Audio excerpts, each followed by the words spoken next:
میرا دل بدل دے، میرا دل بدل دے، میرا دل بدل دے۔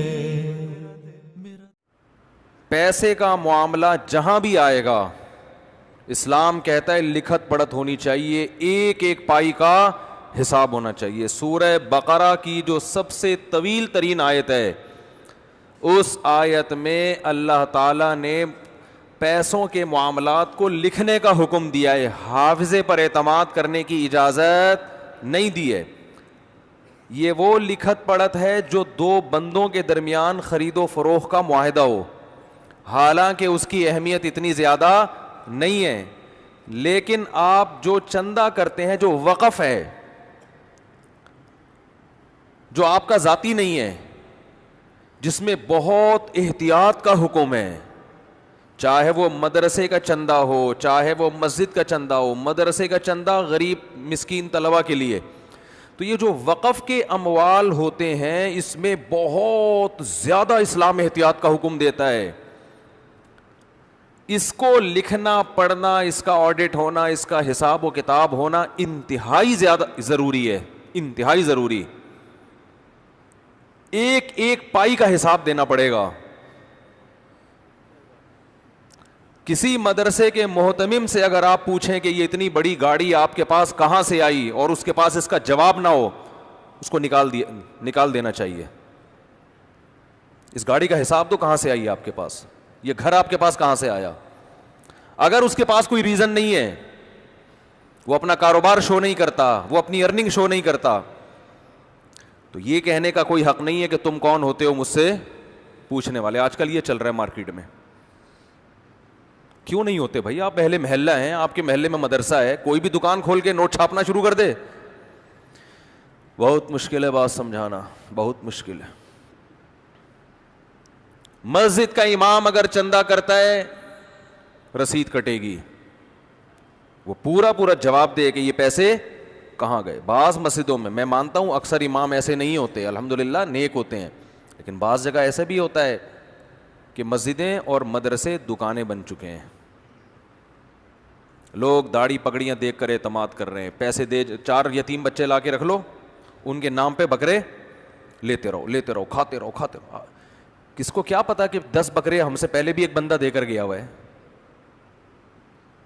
اتنے لاکھ روپے ہم سے پہلے بھی ایک بندہ دے کر گیا ہوا ہے۔ وہ آپ سمجھ رہے ہو تو میں پہلا آدمی ہوں جو ان بچوں کو کھلا رہا ہوں، آپ کو کیا پتا ان سے پہلے 4 دیگیں غائب ہو چکی ہیں۔ نہیں آ رہی سمجھ میں تو جیسے جا رہے ہو چلتے رہو، حرام کھلاؤ لوگوں کو اور مستنڈے بناؤ، حرام کھلا کے ٹھوسو ان کے اندر۔ غصہ آتا ہے کیونکہ جب دیکھتے ہیں یہ کرپشن۔ ہمارے مدارس میں الحمدللہ خیر غالب ہے، میں آپ کو مدرسوں سے بدگمان نہیں کر رہا، لیکن دنیا میں 100% صحیح کوئی بھی نہیں ہوتا، درست کوئی ادارہ نہیں ہے۔ ہم سنتے ہیں نا وہ فلاں تبلیغی جماعت والا فراڈی نکلا، تو اس کا کیا جواب دیتے ہیں؟ بھائی تبلیغ والے برے نہیں ہوتے، 2-4 تبلیغ میں فراڈی بھی چلے جاتے ہیں۔ بالکل صحیح ہے۔ مدرسے میں کسی بچے نے چوری کی، ایک صاحب نے کہا بھائی یہ تو مدرسے کے بچے چور ہوتے ہیں، ہماری حضرت نے فرمایا مدرسے کے بچے چور نہیں ہوتے، بعض دفعہ چور بھی مدرسوں میں داخل ہو جاتے ہیں۔ تو مدارس کے محتمم چور نہیں ہوتے، دینی مدارس اور مسجد چلانے والے چور نہیں ہوتے، لیکن چور بھی مدرسہ کھول سکتے ہیں، گورنمنٹ کی طرف سے کوئی پابندی نہیں ہے۔ چور لوگ بھی مسجدیں بنا سکتے ہیں۔ مسجد اور مدرسہ خدا کی قسم ارننگ کا ایسا ذریعہ ہے، کروڑوں روپے انسان کما سکتا ہے 4 یتیم بچوں کو دکھا کے، یہ اتنا بہترین ذریعہ ہے۔ تو کیا فراڈی ہمارے ملک میں نہیں ہے؟ مجھے غصہ آ رہا ہے اور آپ کی سمجھ میں نہیں بات آ رہی، مجھے آ رہا ہے غصہ اور آپ کی سمجھ میں نہیں آئے گی بات۔ جاؤ کھلاؤ، حرام خور جو چور ہوتے ہیں نا ان کو بکرے کھلاؤ جا کے دو، کوئی تحقیق نہیں کرتے کہ یہ کہاں جا رہا ہے، کیا ہو رہا ہے، اس کی رسید کٹ رہی ہے۔ ایسا تو نہیں 10 رسید بک بنا کے بیٹھا ہوا ہے، رسیدیں بھی 10 رسید بک ہوتی ہیں، آپ کو کیا پتہ ہی ہو گیا رہا ہے۔ حرام کھلا رہے ہو لوگوں کو، بس جا رہے ہیں، دے رہے ہیں، پیسہ پھینک رہے ہیں، ایسا کر یہ لے، توندے نکل رہی ہیں، گردنیں موٹی ہو رہی ہیں، کیا کچھ نہیں ہو رہا۔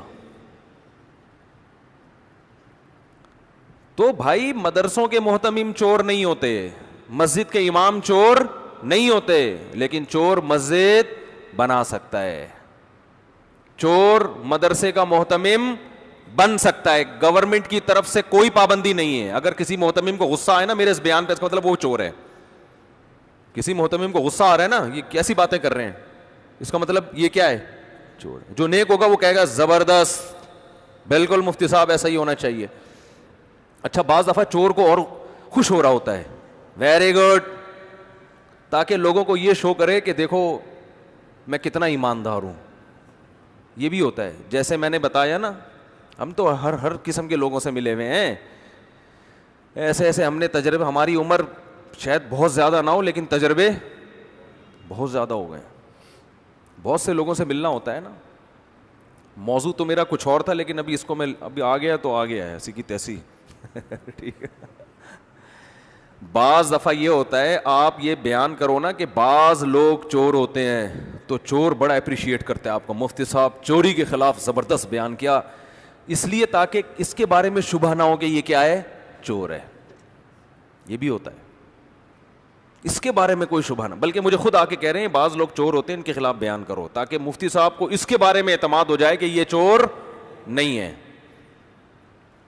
یہ ایسا ہی ہے جو قتل کرتا ہے, جنازے پہ روتا سب سے زیادہ وہی ہے.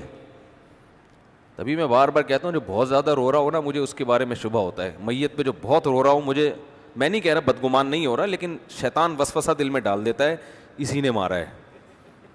یہی بات ہے. اتنا کیوں رو رہا ہے بھائی, تو اتنا کیوں رو رہا ہے, نارمل رو جیسے سارے رو رہے ہیں بیٹھ کے. تو بہت زیادہ رو رہا ہے.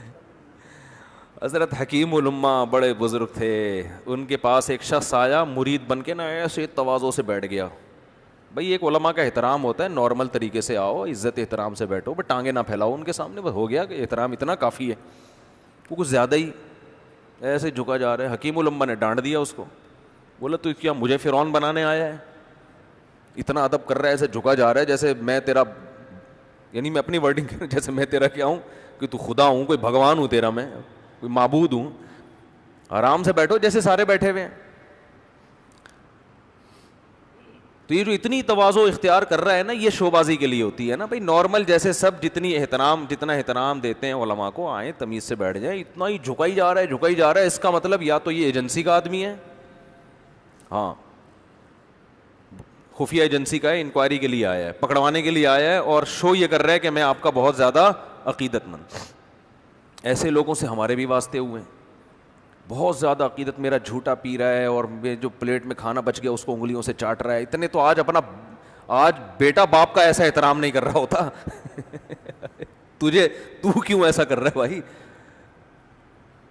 تو میں اس آدمی سے ہوشیار ہو جاتا ہوں کہ اللہ خیر کرے, اللہ خیر کرے. اتنی عقیدت کرو بھائی جتنی افورڈ کر سکتے ہیں. جیسے وہ ایک آدمی کو بھولنے کی بیماری تھی نا, سرٹیفکیٹ لے کے گھوم رہا تھا ڈاکٹر کی طرف سے کہ مجھے بھولنے کی بیماری ہے, لہذا بھولے سے دوسروں کی بیویوں کو اپنی بیوی بولتا تھا. وہ جب پکڑا جاتا تو سرٹیفکیٹ دکھا دیتا, بھائی ڈاکٹر کی طرف سے مجھے سرٹیفکیٹ ملا ہوا ہے کہ میں بھول جاتا ہوں. تو لوگ کچھ بھی نہیں کہتے یار اب بھولے سے.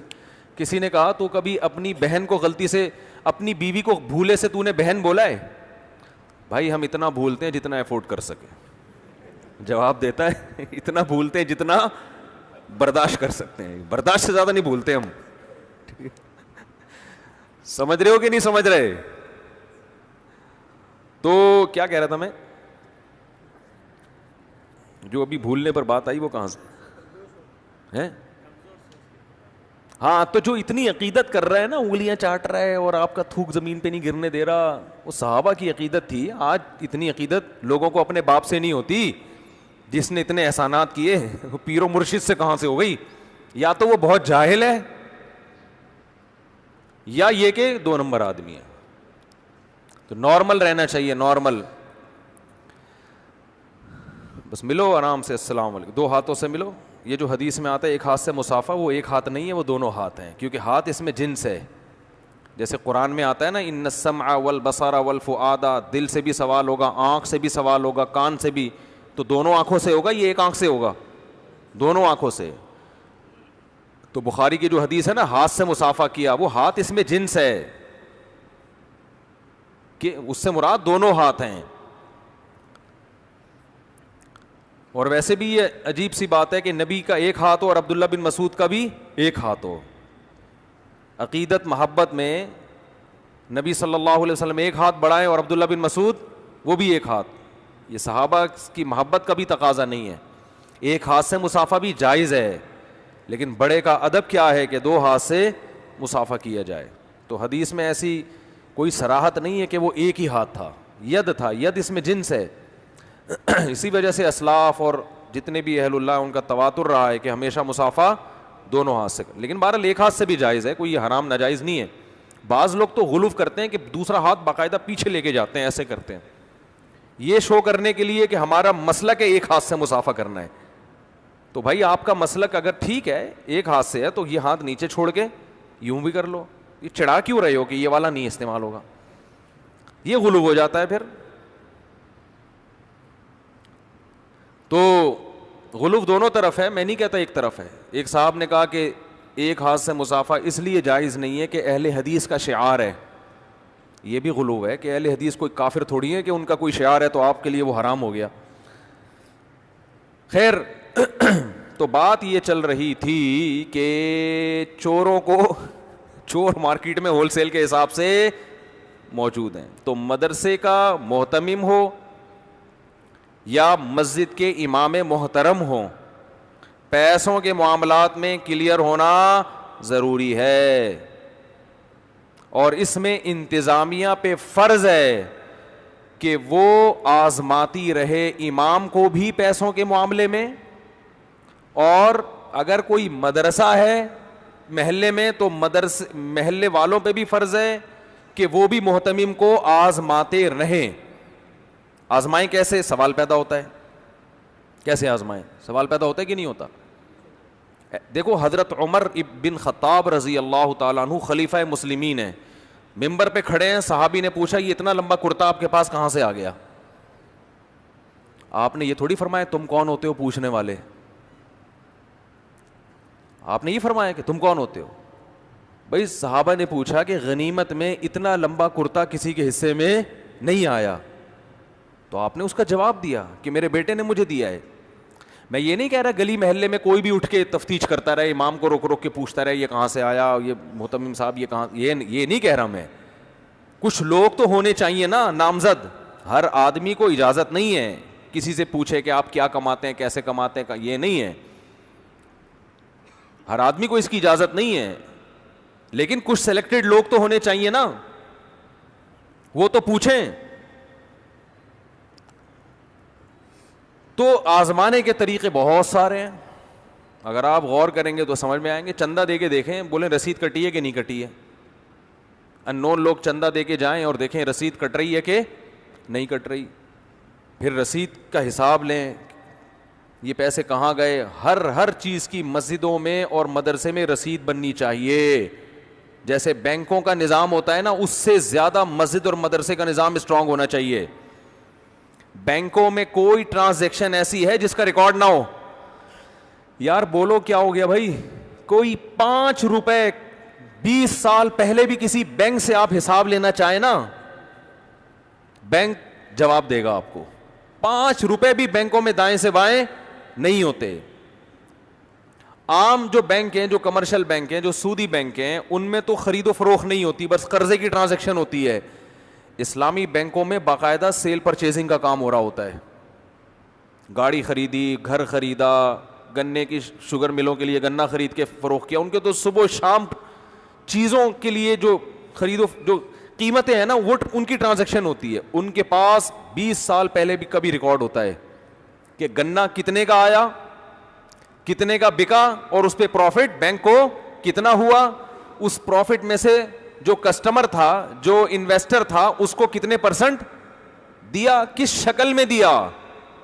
تو مجھے ایک بات بتاؤ, اسلامک بینک یا غیر سودی بینک وہ تو تجارت کا ایک ذریعہ ہے, وہ لوگوں کی کوئی NGO نہیں ہے, وہ تو ایک بزنس ہے. اس بزنس میں جب اتنی زیادہ ایکوریسی ہو سکتی ہے کہ 0.001% کا حساب بھی دائیں بائیں نہیں ہوتا, تو مسجد اور مدرسہ تو وقف ہے, اس میں تو اور زیادہ اہمیت ہے اس کی. اس میں کیوں ایسی شفاف ٹرانزیکشن نہیں ہو رہی ہے؟ اس میں کیوں محتمم صاحب کے جیب میں لفافے جا رہے ہیں؟ وہ جو بھی آئے دے کے چلا جائے, کوئی پوچھنے والا نہیں ہے. مسجد کا چندہ آ رہا ہے, اس کا نہیں پتا کہاں جا رہا ہے, وہ جیب میں جا کے غائب ہو رہا ہے. وہ ایک ایک پائی کا. اور اگر امام حساب کے دینے کے لیے تیار نہیں ہے, فوراً کک آؤٹ, فوراً بولو نکالو اس کو. پھر اس کی داڑھی پگڑی مت دیکھو, اس کو تو چاہیے وہ آپ کو یہ چیزیں سکھائے, وہ خود ہی اس پر ایگری نہیں ہے تو کیا وہ لوگوں کو دیانتداری. میں نہیں کہہ رہا وہ چور ہے, لیکن اگر وہ حساب پہلے رکھتے ہوئے امام کو اس کی سلیکشن میں یہ بات طے کر لیا کرو. لیکن اگر وہ حساب نہیں دے رہا, ہو سکتا ہے چور نہ ہو, بعض لوگوں کی نظر میں حساب کی اہمیت نہیں ہوتی, لیکن بھائی آپ نہیں چل سکتے ہمارے ساتھ, آپ ہمارے ساتھ بولو بھائی نہیں چل سکتے, حساب کتاب پورا ہوگا. تو اس کا بہت زیادہ خیال کرنے کی ضرورت ہے. مدارس کو خوب چندے دیا کریں, یہ تو دینی مدارس بہاریں ہیں اسلام کی, اس سے علماء پیدا ہوتے ہیں. ہر درخت کا ایک پھل ہوتا ہے, دینی مدرسوں کا پھل کیا ہے؟ علماء. اگر ایک درخت ٹماٹر پیدا کرتا ہے, اس کی ایک پودا ٹماٹر پیدا کرتا ہے, اس کی فضیلت ہے. ایک درخت سیب پیدا کرتا ہے, اس کی فضیلت ہے. تو دینی مدرسے کیا پیدا کرتے ہیں؟ علماء. یہ تو سب سے افضل ادارے ہیں. تو ان کی اہمیت, ان کے ساتھ تعاون کرنا یہ بہت ضروری ہے. لیکن سوال پوچھنے والا کوئی ہونا چاہیے کہ محتمم صاحب آپ بہت نیک ہیں, بہت اچھے ہیں, بہت بڑے بزرگ ہیں, حساب آپ کو دینا, آپ کے ابا کو بھی حساب دینا پڑے گا. نہیں ہے تو بند کرو سیٹ اپ یہاں سے.